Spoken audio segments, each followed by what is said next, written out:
Thank you very much. Thank you.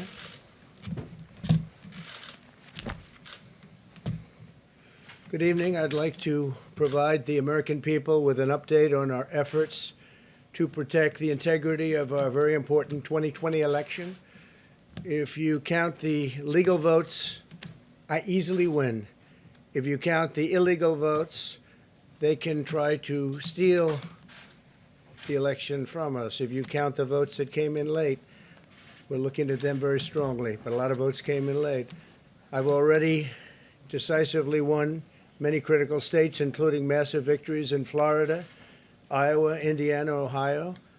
To name just a few, we won these and many other victories despite historic election interference from big media, big money, and big tech. As everybody saw, we won by historic numbers. And the pollsters got it knowingly wrong. They got it knowingly wrong. We had polls that were so ridiculous, and everybody knew it at the time. There was no blue wave that they predicted.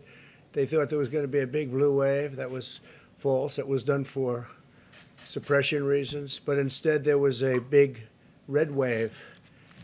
And it's been properly acknowledged, actually, by the media. They were, I think, very impressed. But that was after the fact. That doesn't do us any good.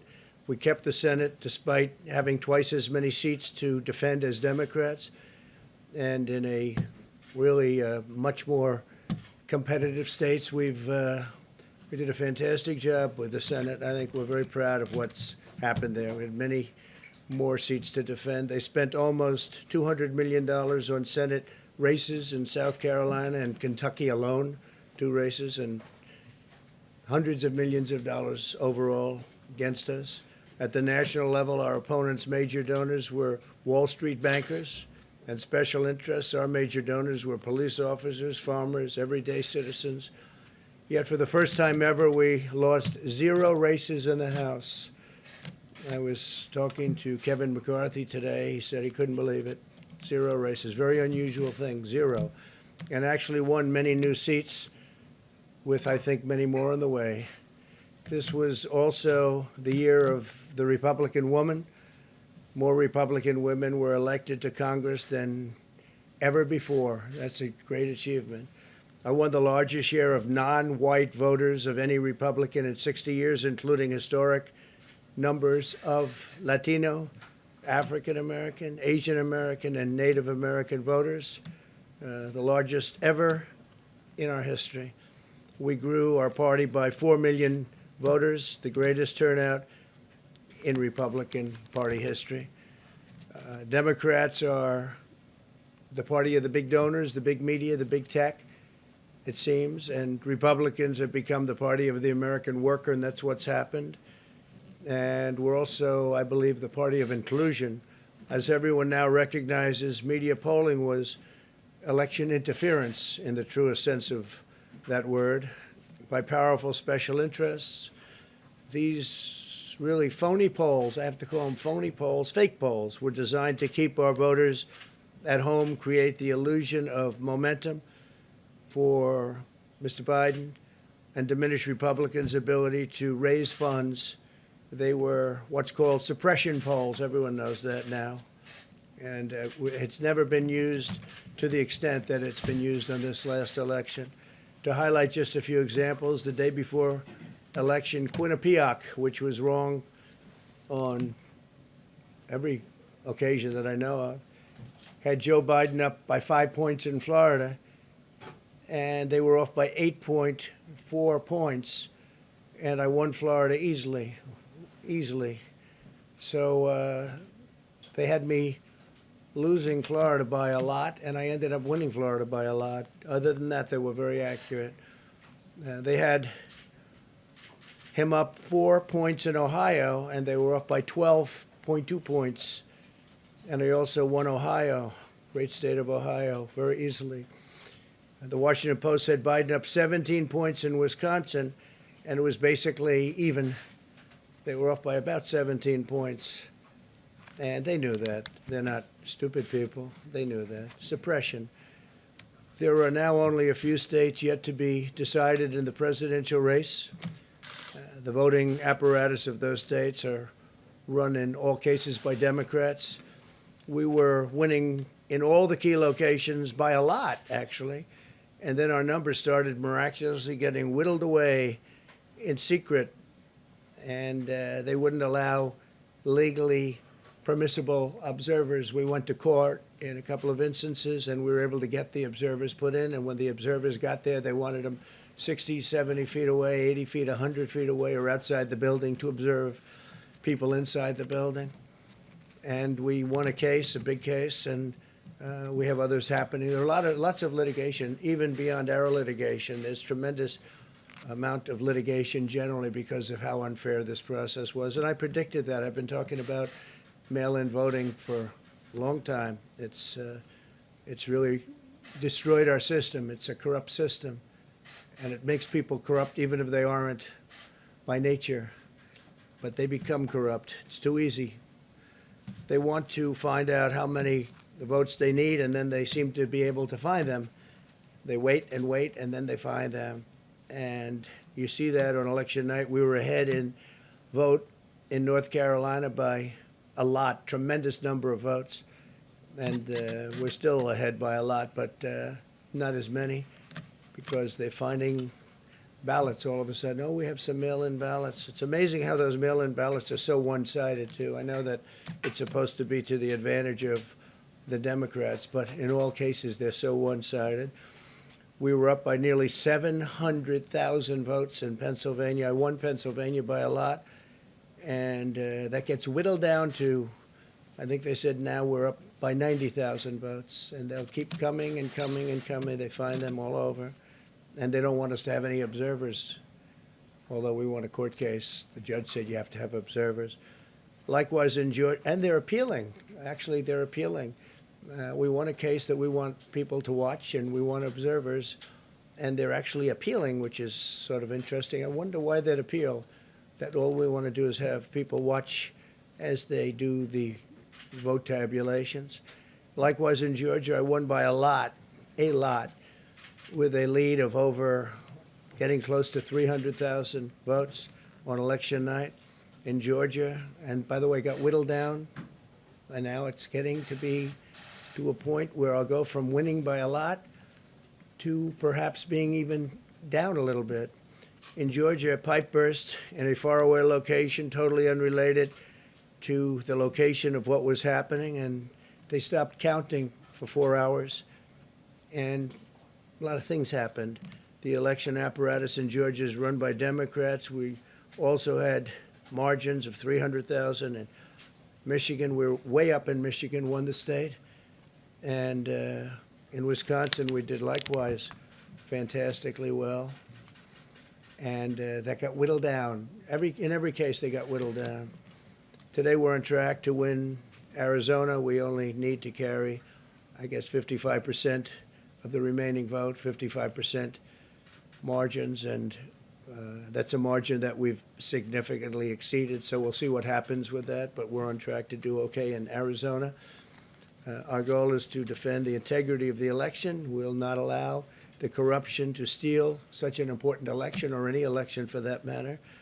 And we can't allow anybody to silence our voters and manufacture results. I've been doing a lot of public things for a long time. I've never had anything that's been as inspirational, by people calling, talking, sending things to us. I've never seen such love and such affection and such spirit as I've seen for this. People know what's happening, and they see what's happening, and it's before their eyes. And there are many instances which will be reported very shortly. There's tremendous litigation going on, and this is a case where they're trying to steal an election. They're trying to rig an election.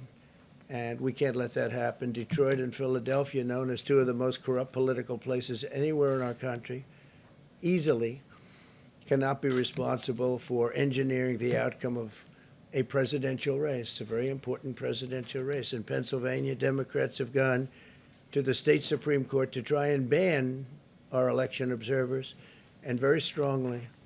Now, we won the case, but they're going forward. They don't want anybody in there. They don't want anybody watching them as they count the ballots. And I can't imagine why. There's absolutely no legitimate reason why they would not want to have people watching this process, because if it's straight, they should be proud of it. Instead, they're trying, obviously, to commit fraud. There's no question about that. In Philadelphia, observers have been kept far away, very far away, so far that people are using binoculars to try and see, and there's been tremendous problems caused. They put paper on all of the windows so you can't see in, and the people that are banned are very unhappy and become somewhat violent. The 11th Circuit ruled that in Georgia, the votes have been in by Election Day, that they should be in by Election Day, and they weren't. Votes are coming in after Election Day. And they had a ruling already that you have to have the votes in by Election Day. To the best of my knowledge, votes should be in by Election Day. And they didn't do that. Democrat officials never believed they could win this election honestly. I really believe that. That's why they did the mail-in ballots, where there's tremendous corruption and fraud going on. That's why they mailed out tens of millions of unsolicited ballots without any verification measures whatsoever. And I've told everybody that these things would happen because I've seen it happen.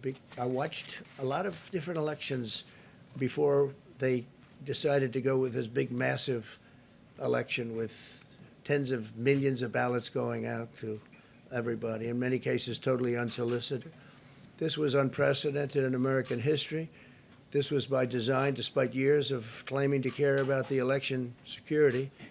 They refused to include any requirement to verify signatures, identities, or even determine whether they're eligible or ineligible to vote. People are walking in there. They have no idea. They're just taking numbers. They're writing down things, the workers, and doing a lot of bad things. And we have a lot of information coming and litigation that you'll see that will shake even you people up. And you've seen it all. The officials overseeing the counting in Pennsylvania and other key states are all part of a corrupt Democrat machine that you've written about, and for a long time you've been writing about the corrupt Democrat machine.